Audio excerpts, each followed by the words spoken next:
الحمد لله وكفى والسلام على عباده الذين اصطفى أما بعد فأعوذ بالله من الشيطان الرجيم بسم الله الرحمن الرحيم ذلك الكتاب لا ريب فيه هدى للمتقين الذين يؤمنون بالغيب ويقيمون الصلاة ومما رزقناهم ينفقون সম্মানিত মুসল্লিবৃন্দ,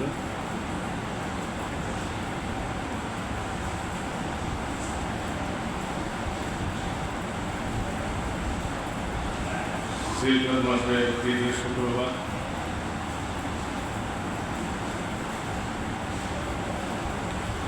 ইংরেজি মাসের পহেলা মে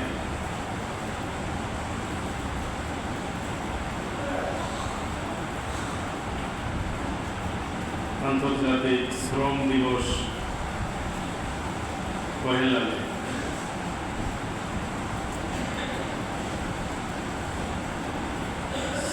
শ্রমিকদের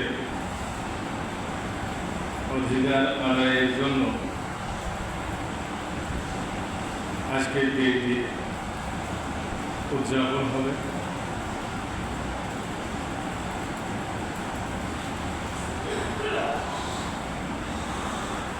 তাই আজকের আলোচনার বিষয়বস্তু হবে আন্তর্জাতিক শ্রমিক দিবস, মে দিবস।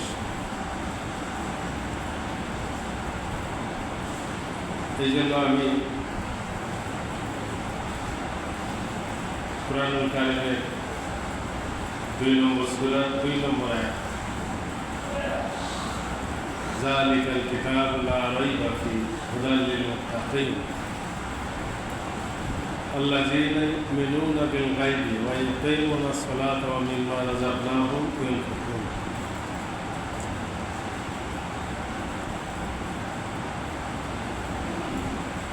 এই আয়াতের অনেক আলোচনা রয়েছে,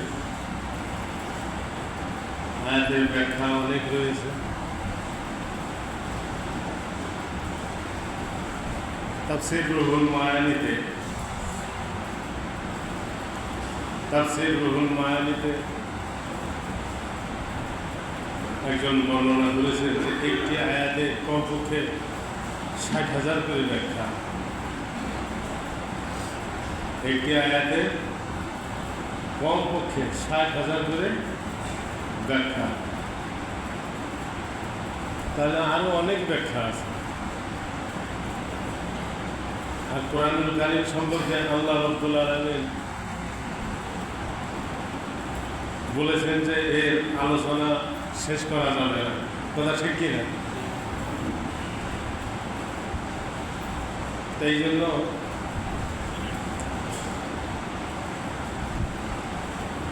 যে আয়াতখানা তেলাওয়াত করা হয়েছে, আল্লাহ রাব্বুল আলামিন বলে যালিকাল কিতাবু লা রাইবা ফীহি, এই কিতাবের ভেতর যাহা লিপিবদ্ধ আছে, এই কিতাবের ভেতর যাহা সন্নিবেশিত আছে,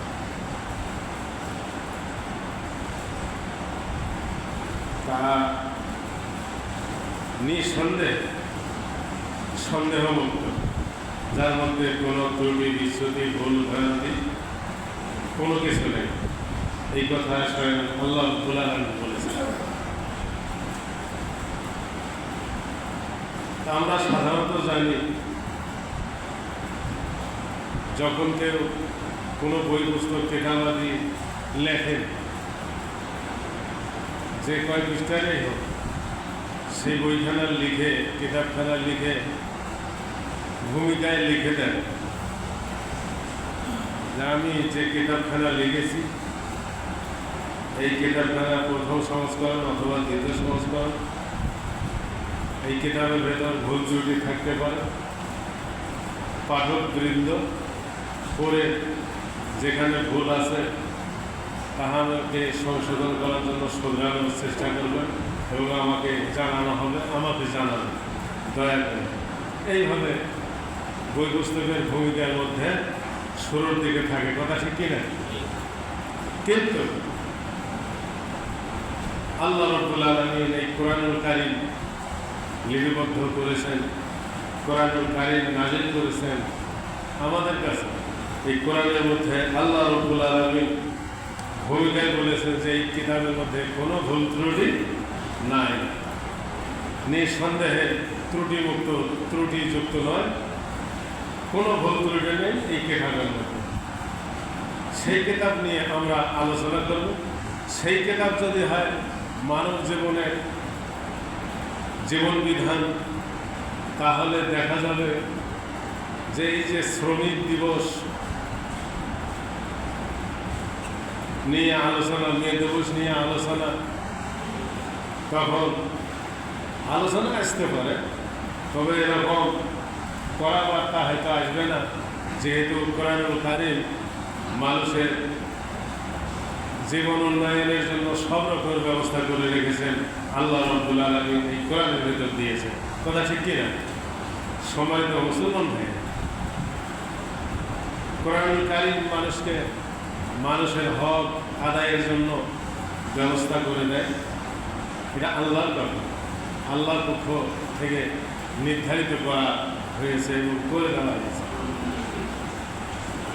আল্লাহ রাব্বুল আলামিন বলেন, হুদাল লিল মুত্তাকিন, মুত্তাকিনদের জন্য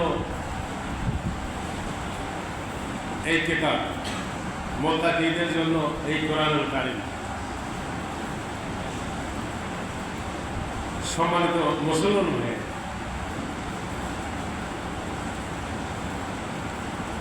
এই হিদায়াতখানা হচ্ছে ইমানদার মুমিন মুত্তাকি মুসলমানদের জন্য।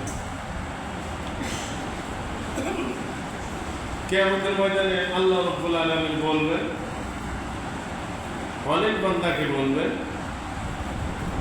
যে গরিব শ্রমজীবী বান্দা, গরিব মানুষ যারা, তাদেরকে আল্লাহ কিয়ামতের ময়দানে একটা ছাড় দিয়ে বলবেন, তুমি তোমার কিছু প্রতিবেশী ভাইকে ক্ষমা করে দিয়ে তাকে সঙ্গে নিয়ে জান্নাতে চলে যাও, এইভাবে বলবেন। হাদিসেও আছে, রাসূল সাল্লাল্লাহু আলাইহি সাল্লাম বলেছেন, ধনীদের 500 বছর আগে গরিবরা জান্নাতে পৌঁছে যাবে। ধনীদের 500 বছর আগে গরিবরা জান্নাতে পৌঁছে যাবে। আর পরকালে একদিন সমান সমান পৃথিবীর 1000 বছরের দিনের সমান। পরকালের একদিনের সমান সমান পৃথিবীর 1000 বছরের মতো। তো পরকালে যদি 500 বছর ধনীর আগে যদি মানুষ জান্নাতে চলে যায়, তাহলে পৃথিবীর হিসেবে কত হাজার বছর আগে জান্নাতে চলে যায়, কথা ঠিক কিনা? অনেক হাজার বছর জান্নাতে চলে যায়। এই জন্য সম্মানিত মুসলমান, রাসূল সাল্লাল্লাহু আলাইহি সাল্লাম বলেছেন যে এমন কোন নবী রাসূল আল্লাহ রাব্বুল আলামিন পৃথিবীতে পাঠান নাই যারা ছাগল চড়ান নাই, যারা ছাগল চড়ান নাই। সাহাবায়ে কেরাম রাসূলকে জিজ্ঞাসা করলেন, হে আল্লাহ রাসূল, আপনি কি এই কাজ করেছিলেন? এই কাজ করেছেন? রাসূল সাল্লাল্লাহু আলাইহি সাল্লাম বলেছেন, হ্যাঁ আমিও করেছি।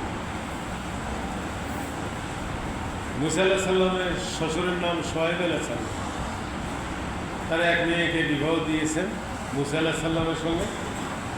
মুসা আলাইহিস সালামকে বলেছেন, তুমি যদি আমাকে 8 বছর, আরও যদি মনে করো 10 বছর পরিশ্রম করে আমার অধীনে থাকবে, পরিশ্রম করবে, তাহলে আমার একটি মেয়েকে তোমার সহিত বিবাহ দেবে।